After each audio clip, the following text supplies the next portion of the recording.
ஆசிரியர்கள் மற்றும் அரசு ஊழியர்கள் நலனுக்கு எதிராக திமுக அரசு செயல்படுகிறது என பாமக தலைவர் அன்புமணி ராமதாஸ் குற்றம் சாட்டியுள்ளார்.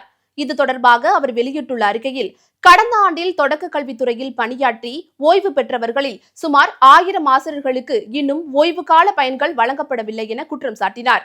அது மட்டுமின்றி தணிக்கை தடை என்ற பெயரில் ஆசிரியர்களுக்கு வழங்கப்பட வேண்டிய 8 வகையான ஊக்க ஊதியம் நிறுத்தி வைக்கப்பட்டுள்ளது என குற்றம் சாட்டினார்.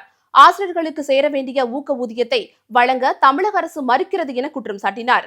கடந்த 2019ஆம் ஆண்டில் பள்ளி கல்வித்துறை பிறப்பிக்கப்பட்ட அரசாணை எண் 286 படி 8 உரிமைகளையும் ஆசிரியர்களுக்கு வழங்குவதற்கு எந்த தடையும் இல்லை என உத்தரவிட்டது. ஆனால் அரசாணைக்கு முற்றிலும் எதிரான வகையில் தணிக்கை துறையும் தொடக்க கல்வித்துறையும் ஆணைகளை பிறப்பித்து ஆசிரியர்களின் உரிமைகளை பறித்து வருகின்றனர் என குற்றம் சாட்டினார். இந்த சிக்கலில் தலையிட்டு தீர்வு காண வேண்டிய தமிழக அரசோ அமைதியாக வேடிக்கை பார்த்துக் கொண்டிருக்கிறது என குற்றம் சாட்டினார்.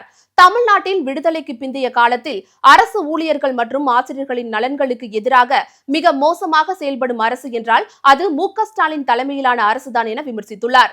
ஆசிரியர்கள் மற்றும் அரசு ஊழியர்களுக்கு 2021 அளித்த தேர்தல் வாக்குறுதிகள் ஒன்றை கூட இதுவரை திமுக அரசு நிறைவேற்றவில்லை என அன்புமணி ராமதாஸ் குற்றம் சாட்டியுள்ளார்.